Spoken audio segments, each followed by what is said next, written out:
श्री जगदीश प्रसाद गुप्ता छत्तीसगढ़ शासन में chief engineer के पद से रिटायर होने के बाद श्री द्वारिका महाराज स्मृति न्यास के तत्वाधान में श्री द्वारकाधीश एवं बागेश्वर महादेव मंदिर का वर्ष 2005 में अपने पुत्रों इंजीनियर कुंजन गुप्ता एवं इंजीनियर भुवन गुप्ता के सहयोग से अवंती विहार रायपुर छत्तीसगढ़ में निर्माण करवाया।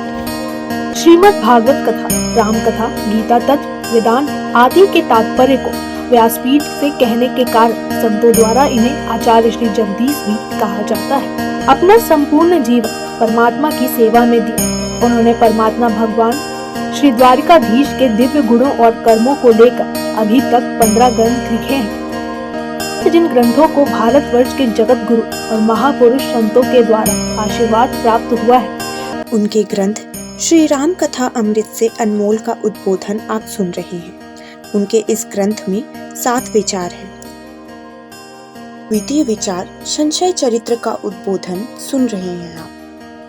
हरि ओम।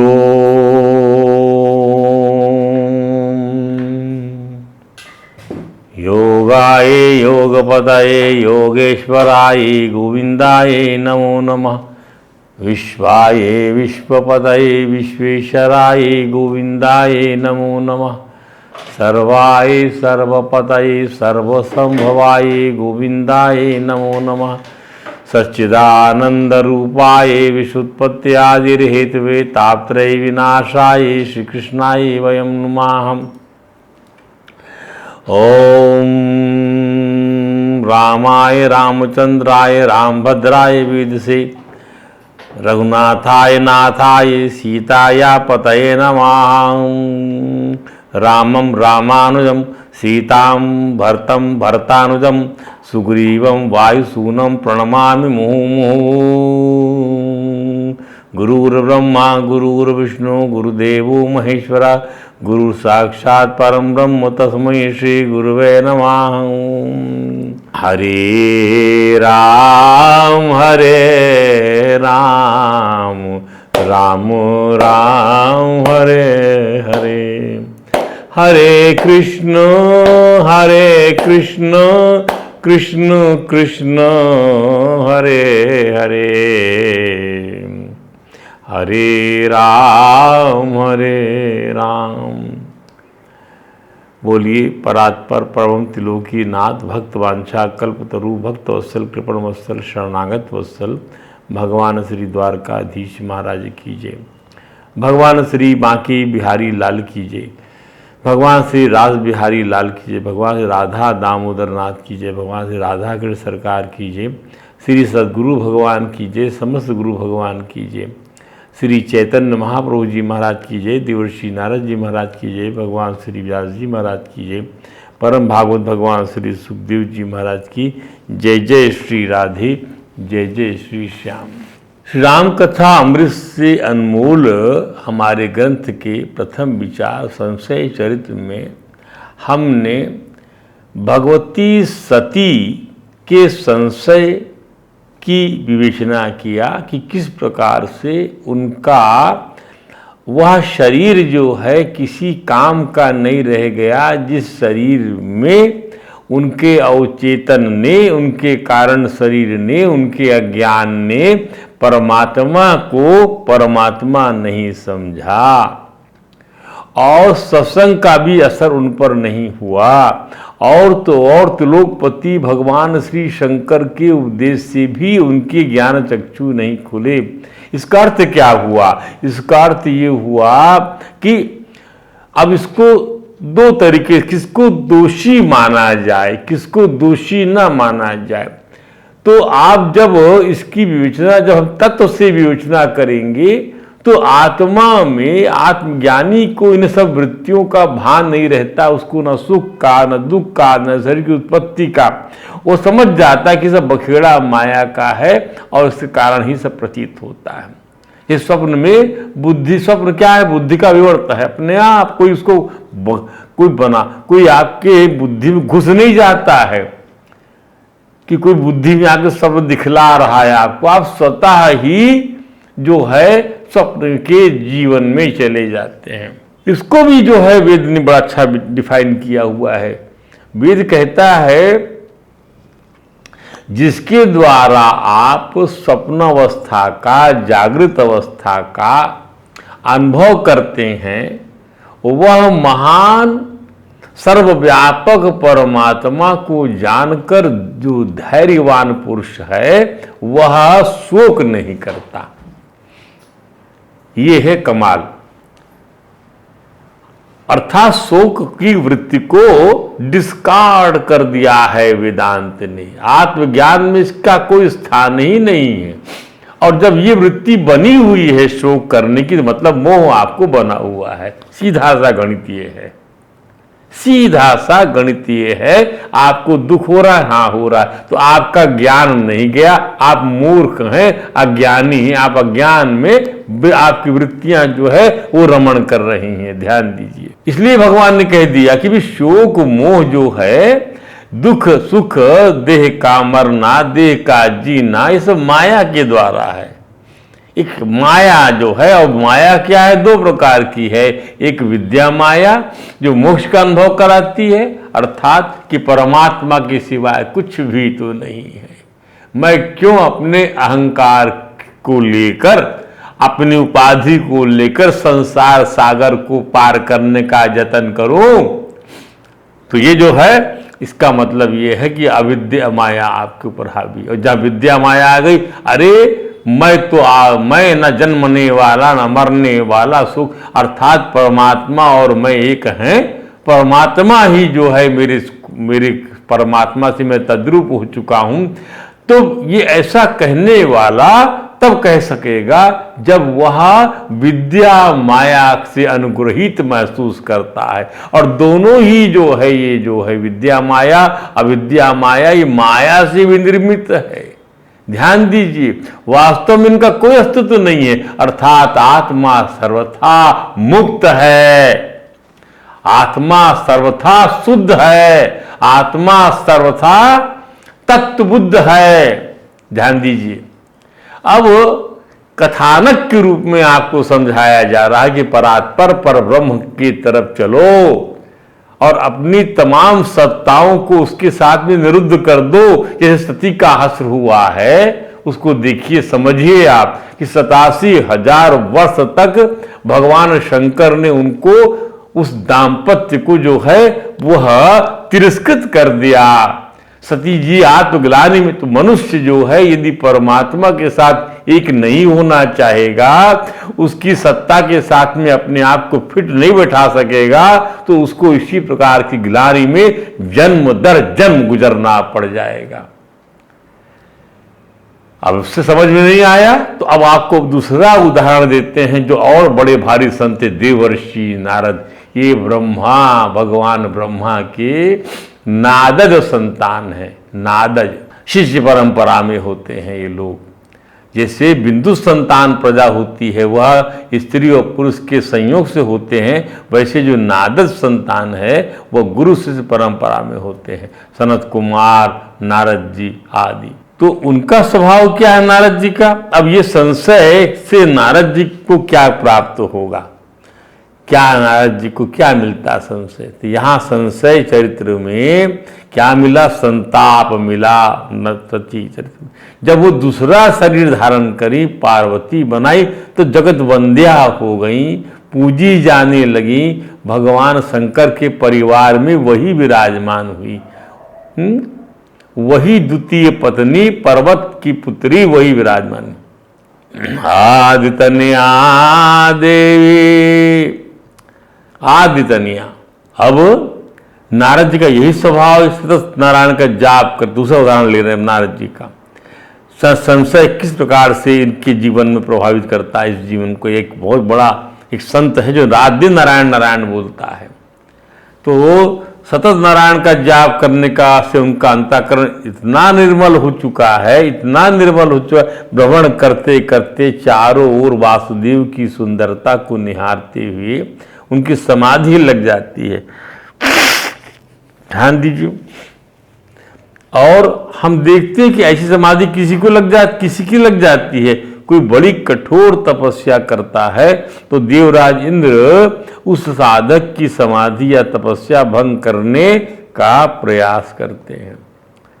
जिसको ऐसी समाधि लग जाए जो परमात्मा से एक रूप हो जाता है, तो उसको देवराज इंद्र जो है समस्त परीक्षा अर्थात देखते कि ये जो है स्वर्ग के दिव्य भोगों की तरफ इसका आकर्षण है या नहीं है, ये इनसे वीतराग हुआ कि नहीं। उस संसार के लौकिक भोगों से इसका वीतराग हो जाए तो कोई बहुत बड़ी बात नहीं है।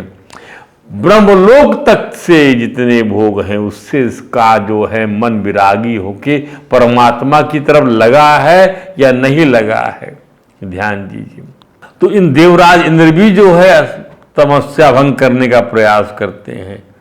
एक प्रकार से जो इंद्रदेव हैं वो अदिति जी के पुत्र हैं और परीक्षा ही लेने का क्रम चलता है, संतों की परीक्षा होती है। ध्यान दीजिए, काम वासनाओं का ताना बाना बुनकर उस साधक की तपस्या को भंग करना चाहते हैं देवराज। क्यों, क्या अर्थ है इसका? अरे तपस्या करने से प्राणी अपने लिए कुछ चाहता है। बड़ी से बड़ी तपस्या में बड़ी से बड़ी कामना स्वर्ग के सुख की होती है, स्वर्ग के राजा बनने की होती है, इंद्रासन प्राप्त करने की होती है। स्वभावतः इंद्र उस आसन को किसी के साथ बांटना नहीं चाहते। ऐसा एक इसका जो वाच्यार्थ ये है कि मैं अपनी सत्ता किसी के साथ को बांटूं। यदि इसको ये चीज मिल जाएगी तो निश्चित रूप से तपस्या कर रहा है, आत्मज्ञान के लिए नहीं कर रहा है।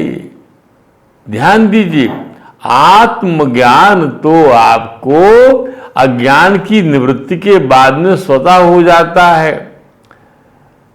वो परमात्मा, उसके लिए तपस्या आवश्यक हो जाती है, पर कैसी तपस्या? जब परमात्मा को प्रसन्न करने की तपस्या होती है तब।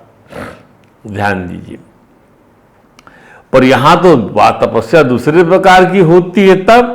तो वो तपस्या किसी की भी हो, ये टेस्ट करना जरूरी कि इसकी तपस्या परमात्मा की प्राप्ति की दिशा में है तो परीक्षा समझ में आएगा, और नहीं तो ये फंस जाएगा, और फंस जाएगा तो फिर शुद्ध हो जाएगा ये।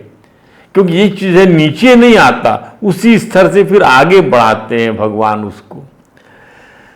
तो स्वभाव होता इंद्र उस आसन को किसी के साथ बांटना नहीं चाहते। तो जो पद श्रीमन नारायण द्वारा यह पद उन्हें सौंपा। इसलिए आप लोग बहुत सारे प्रसंग देखे और सुने होंगे शास्त्रों में कि 99 यज्ञ तक जो है राजा अपना यज्ञ करता है। महाराज सगर का यज्ञ था, 100वें यज्ञ की पूर्ति न हो तो घोड़ा बांध लिया गया था, कपिलासन में बांध दिया था देवराज के द्वारा।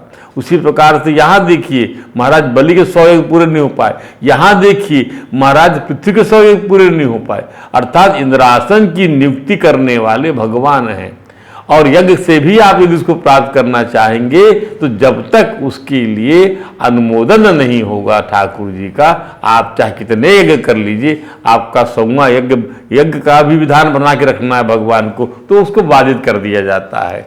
ध्यान दीजिए, उसमें इंद्र को निमित्त बना दिया जाता है। पद को प्राप्त करने के बाद नारायण की महिमा का विस्मरण हो जाता है और अपनी महिमा का विस्तार करने का मन बन जाता है कि भैया मैं सब कुछ हूँ, मैं सब जानता हूँ, मैं काम जयी हो गया हूँ, क्रोध जयी हो गया हूँ, पृथ्वीपति हो गया हूँ। इंद्र ने नारद की समाधि भंग करने के लिए कामदेव को भेज दिया। संसार में भी यही होता है, क्या हनी ट्रैप नहीं होता? वही हनी ट्रैप, किस आदमी को फंसा लिया जाए, देखते कैसे नहीं फंसता ये स्त्री के चक्कर में। काम प्राणी का सबसे बड़ा बैरी है। इसी काम के कारण न चाहते हुए प्राणी पाप करते हैं। गीता में ठाकुर जी ने अर्जुन के प्रश्न करने पर यही तो उत्तर दिया था कि न चाहते हुए भी प्राणी काम वासना के कारण बलात् पाप का आचरण करता है। अथ केन प्रयुक्तोयम, किसके द्वारा मनुष्य काम पाप करने के लिए तत्पर हो जाता, किस कारण से, कौन है ऐसा प्रेरक उसके लिए? अथ केन प्रयुक्तम पापो चरिति पुरुषा अनिच्छन्नपि वाष्ट, न चाहते हुए हे वाष्ट ने बलादि विनीत, बल से लगा दिया, जैसे किसी ने उसको लगा दिया हो। अर्जुन के प्रश्न को भी देखिए, राजा अर्जुन के प्रश्न कैसे हैं। अथ केन प्रयुक्तोयम पापम चरते पुरुषः अनिच्छन्नपि वाष्णेय बलादिवा नियोजिता। भगवान कहते हैं, सुनो राजा अर्जुन, काम एष क्रोध एष रजोगुण समुद्भवा महाशनो महापापमा विध्येन वैरिणम। इसका अर्थ है कि यह जो रजोगुण से उत्पन्न होने वाला जो काम है, क्रोध है, ये बहुत खाने वाला अर्थात भोगों से भी कभी अघाने वाला नहीं है और बड़ा पापी है, महापापमा है। कल्याण के पंथ का इसी ही सबसे बड़ा शत्रु जानिए। सभी जानते कि अग्नि धुएं से ढकी रहती है। ज्ञान को अग्नि मानने पर वह ज्ञान धुएं रूपी काम से ढका रहता है। अब अग्नि धुएं से ढकी हुई है। अब अग्नि की उपमा, अग्नि यहाँ उपमा देते हैं, अग्नि की उपमा ज्ञान से दे दी है, ठीक है। अग्नि, अब ज्ञान को अग्नि की उपमा दी, ज्ञान अग्नि रूपक हो गया, उपमान अग्नि की उसकी तुलना हो गई, ज्ञान उपमेय बन गया, अग्नि उपमान बन गई। वह ज्ञान धुएं रूपी काम से ढका रहता है और यह जो है उपमेय ज्ञान, ये काम से ढका, जैसे अग्नि ढकी हुई है और इंद्रियों को व्याकुल करता रहता है।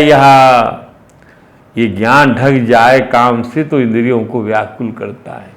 यही ज्ञान यदि परमात्मा रूपी निर्मलता से आवृत हो गया तो परमात्मा हो जाता है।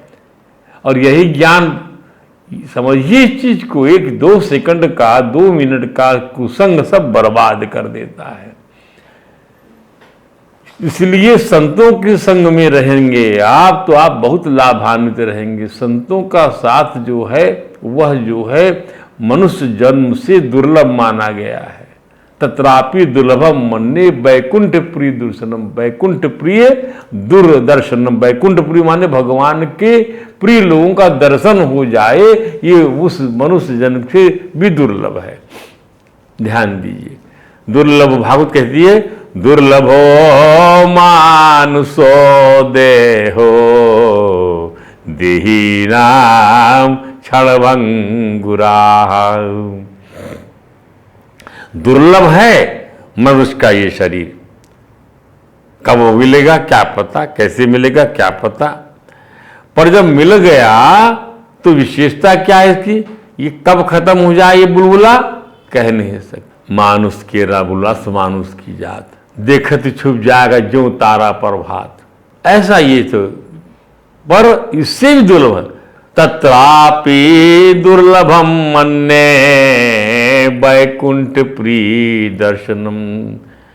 महाराज निमि ने योगीश्वरों का जब स्वागत किया तो यही चीज कहा कि आपके दर्शन जो हो जाए तो मनुष्य जन्म दुर्लभ है, उससे भी दुर्लभतर है आपका दर्शन, कि अब दोबारा जो है जीवन मुक्त हो जाएगा यह मनुष्य, उसको मृत्यु का बाद ही मृत्यु बाधित हो जाएगी, इसका ये मतलब है। यहां पर वही बातचीत कही गई है। आपने समझ लिया कि ज्ञान रूपी अंतःकरण के दर्पण को अनेक जन्मों का मल विक्षेप आवरण आच्छादित किए रहता है। यदि ज्ञान दर्पण सा स्वच्छ है तो जैसे दर्पण की स्वच्छता को गंदगी ढक लेती है तो क्या दिखाई पड़ेगा, कुछ नहीं, अपना ही चेहरा विद्रूप दिखाई पड़ेगा। फलस्वरूप परमात्मा उपलब्ध होते हुए भी अनुभूत नहीं हो पाता। फलस्वरूप आप जो है शीशे के सामने खड़े होकर भी अपने प्रतिबिंब को निहार नहीं सकते। क्या बात है, यदि आत्मा आपका अंतःकरण जो है मलावृत है तो आप जो है उस गुहा में आपके प्रवेश करके जो भगवान रहता है आपके साथ में, उसकी अनुभूति आपको नहीं हो सकती। इससे बड़ा अनर्थ और क्या होगा। भगवान ने गीता में इसी आगे कहा कि आवृतम ज्ञानम एतेना ज्ञानिनो नित्य वैर। ज्ञानी नित्य वैरी हो गया कौन, काम। काम रूपेण कौन्ते, तो काम रूपेण नैत्य वैरिणा ज्ञान नित्य वैरिणा ज्ञानिनो ज्ञानम आवृत्तम, ज्ञान की ज्ञानी की ज्ञान को आवृत कर लेता है, ये ढक लेता है, धुआं है ये। धुएं वाली अग्नि से क्या प्रयोजन, कोई यज्ञ ही उसमें नहीं करना चाहिए। दुष्पुरेण अनलेन चा, ऐसी अग्नि किसी कभी पूर्ति नहीं कर सकते आप, ऐसा है ये। और कभी तृप्त नहीं होती अग्नि, वैसी पूर्ण नहीं होती, जरा ईंधन पाते ही लपलपाने लगती है, भड़क जाती, वैसे ही ये काम है। दुष्पुरेण अनलेन च, अग्नि कभी भी, अग्नि जो है ईंधन से शांत होती है। काम की अग्नि भी इसलिए, काम की अग्नि कभी भी शांत नहीं होती, वह भड़कते रहती है। इसकी पूर्ति कामना की पूर्ति से नहीं होती। कैसे शांत होगी अग्नि? ये अग्नि शांत होगी परमात्मा रूपी अमृत का जब अनुभव होगा, तो ये अग्नि कहीं नजर नहीं आई, भाग जाएगी, तिरोहित हो जाएगी। भागवत कहती है तिरोभवित्रे सनकये अग्ने योनि वरणी। जब आप परमात्मा की उपासना करेंगे, तीव्र भक्ति करेंगे, तत्व दर्शन कराने वाले ज्ञान को आप जो है वैराग का संबल प्रदान करेंगे, चित्त की समाधि लगा लेंगे, तब करेंगे, योग युक्त कब करेंगे, आदि आदि से करते कर अपने धर्म का पालन करेंगे, अपने आप को जो है प्रकृति को निमित्त मानेंगे, अपने आप को अनिमित्त मानेंगे, अपने को अक्रिय मानेंगे, अपने स्वरूप को। उस समय क्या होगा?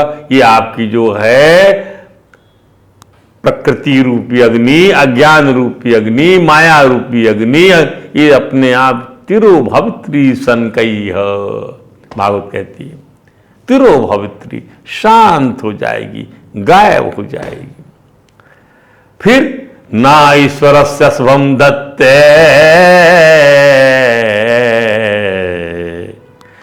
श्री महिम्नि सिता, स्वप्नी महिमा में स्थित हो जाता है प्राणी।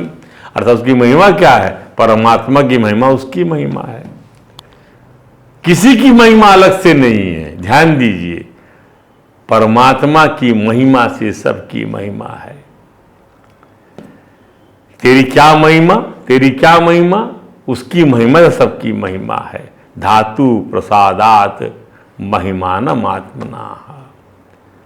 तो यह काम जो हो रहा है ज्ञान को ढकने का, ये अविद्या माया करती है, मोह करता है इस काम को, संशय के अंतर्गत है यह काम।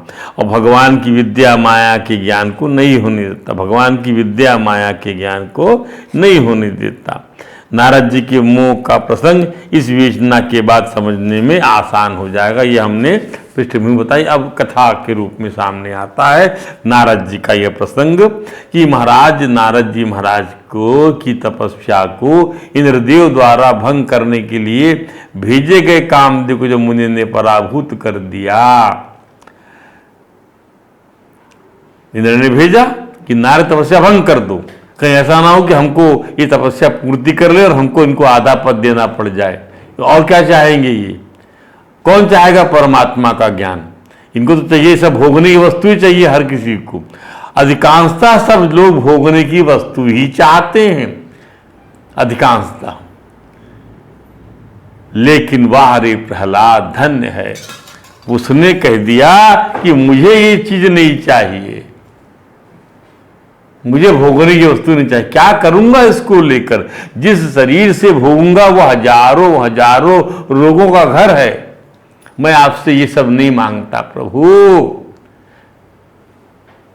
अरे 2 बूंद आप मेरे को दे देंगे तो ये काम रूपी अग्नि उस 2 बूंद शहद से आपने मेरी को दीर्घायु बना दिया, फिर तो नष्ट होना ही है एक दिन। आपने मालूम जब कोई साम्राज्य दे दिया, नष्ट होना ही है उसके एक दिन। आपने मुझे जो है अच्छा सा वैभव दे दिया, नष्ट होना ही, सब कुछ नष्ट होना है। सब संत चिल्ला चिल्ला के इसी बात को कहते हैं, चाहे सनत कुमार हो चाहे प्रहलाद जी हो। हम विस्तार नहीं करना चाहते, कथा में सीधे आइए तो नारद जी की तो अब कामदेव मुनि नारद को प्रणिपात करके चले गए कि भाई देखो आपने पराभूत कर दिया, यू हैव डिफीटेड द काम। पर ये बात जो है ये बात जो है उनसे पच नहीं पाई। नारद जी की रक्षा स्वयं लक्ष्मीपति जो कर रहे थे, यदि लक्ष्मीपति साथ में ना हो तो भगवान किसी के साथ हो तो भी उसका कोई, लक्ष्मीपति भगवान किसी के साथ हो तो कोई बिगाड़ नहीं सकता। तो देखिए तपस्या भंग करने के लिए कामदेव को मुनि ने पराभूत कर दिया लक्ष्मीपति साथ में उनके जो है। तो लिखा है मानस में भगवान गोस्वामी जी महाराज ने कि काम कला कछु मुनि न व्यापी, निज भय डरे मनोभाव पापी। नारद जी की तपस्या से नहीं डर रहा है, वो जान रहा है कि भगवान के साथ तद भगवान हटेंगे तब मैं अपना असर दिखला पाऊंगा। वही देखिए रावण भी तब असर डाल पाया जब वैराग्य वहां से हट गया। ज्ञान तो हट चुका था वहां से, तो ज्ञान और वैराग को हटा दिया अब तब हर करके ले गया। तो भक्ति जो है, भक्ति को हर करके लेने में सफल तब हुआ जब भक्ति ने काम को तिरस्कृत कर दिया। ध्यान दीजिए, वैराग को तिरस्कृत कर दिया, ज्ञान को भगा दिया। भक्ति ने ज्ञान को भगा दिया, ज्ञान को काम का लक्ष्य दे दिया। इस लक्ष्य को आप भेजिए और लाके मृग जो रूपी हिरण हमको दीजिए, उसको कह दिया। अब वो सब वहीं पर फूले नहीं समाने कि मैं अपने वनवास, ये सब प्रसंग उस आएगा रामचरित में, सब उसको देखिएगा।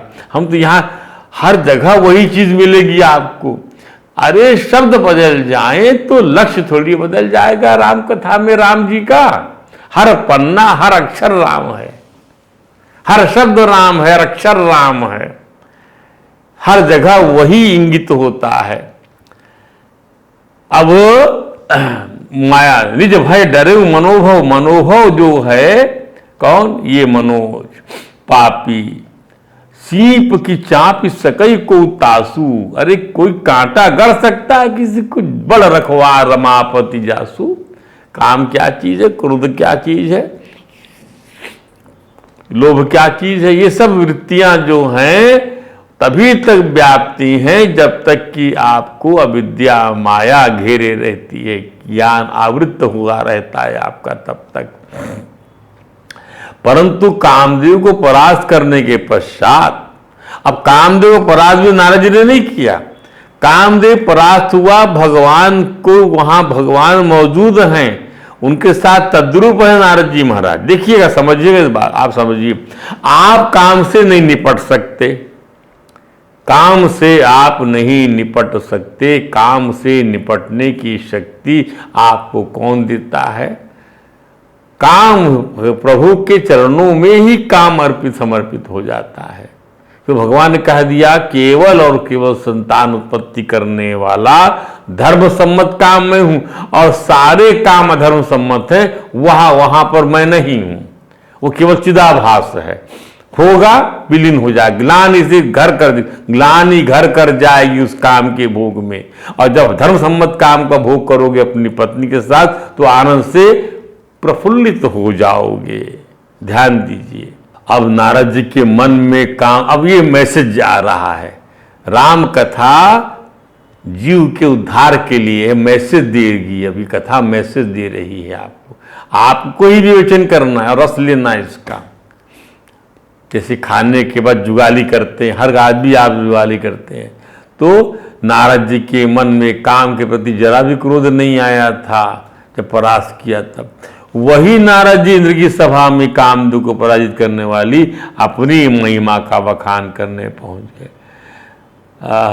ट्रैप में फंस गए नारद जी, ये भूल गए कि मैं इसका काम को पराभूत करने में सफल हुआ हूं जब भगवान की भक्ति से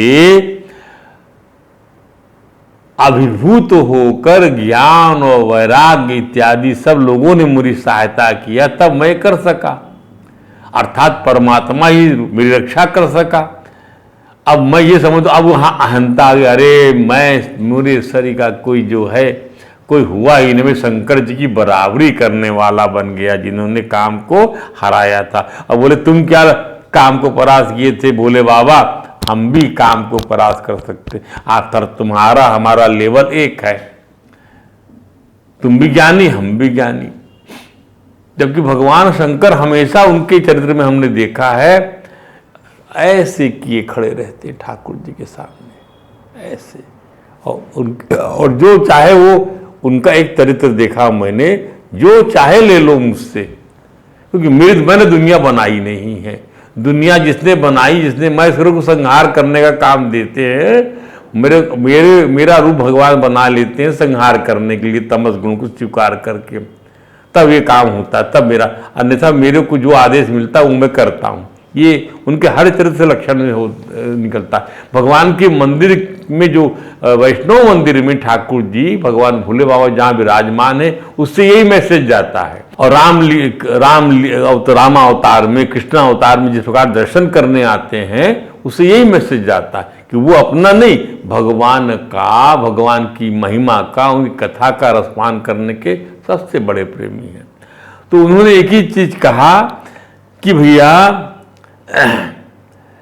कि नारद जी को पता था कि शंकर जी द्वारा कामदेव एक बार भस्म किया गया है। अब शंकर जी से प्रतिस्पर्धा का दर्प नारद जी गाल बजाने से ये किसी को भी व्याप जाता है। कोई भी, हमेशा आदमी कुछ करता, बोले मैं नहीं किया, मैं नहीं किया। यदि मैं नहीं करता तो तुम कहाँ इतने बड़े बन पाते।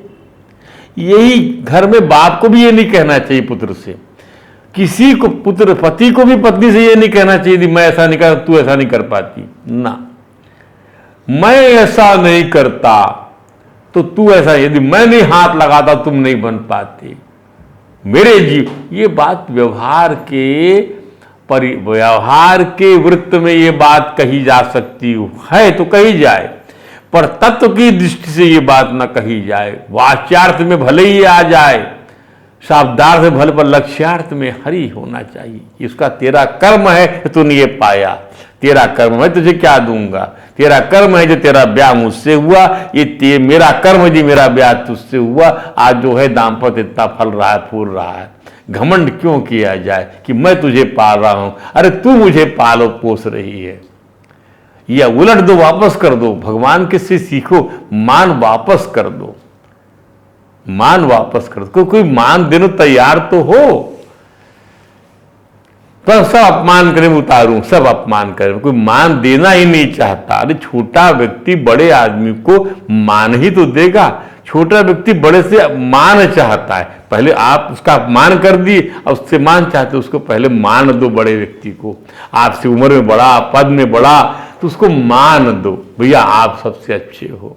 पत्नी मान दे, समर्पण वो कर रही है। धर्म सब कुछ सिखलाता है। तो ये जो है गाल बजा रहे हैं, शंकर जी ने देखा, अरे बाबा रे बाबा, ये तो अपना गुणगान कर रहे हैं। उनके कान खड़े हो गए कि लगता है इनको भगवान कोई सबक देना चाहते हैं। तो वह भगवान के स्वभाव को जानते, भगवान क्या करते हैं, अहंकार भोजी हैं, गर्व दलन हैं, करने वाले हैं। नारद जी से कहा, देखो नारद जी, हम आपसे बार बार हाथ, जो कल्याण चाहते हैं ना, हम बार बार आपसे जो है ये हाथ जोड़ते हैं, विनती करते हैं कि आप जो ये कथा जो हमको सुनाई कि हमने काम को परास्त कर दिया, ये कथा आप भगवान कृष्ण को, भगवान विष्णु को न सुनाना। तो बार बार बिनमऊ, शंकर जी कहते हैं नारद जी महाराज से कि बार बार बिनमऊ मुनि तो हुई, हे मुनिराज, मैं एक बार नहीं बारंबार आपसे निवेदन करता हूं। भगवान शंकर बारंबार निवेदन कर रहे हैं, बारंबार। शब्द को देखिए आप गोस्वामी जी की चैन को, बारंबार, आई फ्रिक्वेंटली रिपीटिंग यू। आदमी एक बार निवेदन नहीं करता, यहां 2500 बार निवेदन कर रहे हैं। बार बार कहने का मतलब ये हुआ, बार बार बार बार।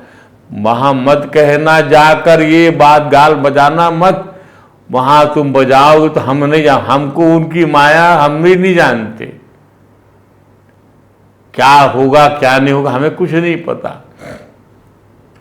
जिम्मे ये कथा सुना, जैसे तुमने कथा मुझे सुनाई है भैया, मैं तुमसे हाथ जोड़ता हूँ, ऐसी ये कथा कि मैंने काम को जीत लिया है, जैसे शंकर जी जीत लिए हैं, ऐसा तुम भगवान विष्णु को न सुनाना, भगवान राम को न सुनाना, भगवान कृष्ण को न सुनाना। ये सब एक ही है, समझिए आप ध्यान से। आप कब समझेंगे कि परमात्मा एक ही है, एक ही परमात्मा है, अपनी रुचि से कुछ भी वो नाम दे दो आप। भगवान शुक्र ने इतना बढ़िया कह दिया, यदि भगवान सुखदेव ने इतना सुंदर, यदंग्रे अभिध्यान समाधि दया, जिनके चरण कमलों के ध्यान से समाधि प्राप्त हो जाने फलस्वरूप आपकी जब बुद्धि शुद्ध हो जाएगी, उस बुद्धि से आप देखोगे धियानुपश्यन्ति तत्त्वमात्मना, तत्व का दर्शन हो जाएगा आपको, तत्व आत्मन हो जाएंगे आप, परवान तद्रूप हो जाएंगे। और उसी तक तत्व प्राप्त हो जाएगा तो वदंती चाहे तद, उसी तत्व को नाना प्रकार से आप बोलते रहिए। वदंती चाहे तत् कवयो यथा रुचा, यथा रुचि, अपनी रुचि से विद्वान लोग राम कृष्ण शंकर ब्रह्म महापुरुष जो भी कहना चाहे कहते हैं वो सब। वदंती च एतत् वदंती च एतद् कवयो विद्वान लोक विद्वान वदंती यथा रुचाः सा मुकुंदो भगवान में प्रसिद्ध, वह मुक्तिदाता भगवान मुझ पर प्रसन्न हो, अपनी प्रसन्नता से मुझे अनुग्रहित करें। भगवान सुखदेव की स्तुति, इसमें सब चीज छिपी रहती है। हम इसका बड़ा जब मनन करते हैं तो हम देखते हैं इसी चीज को, और यही बात यहाँ आ रही है।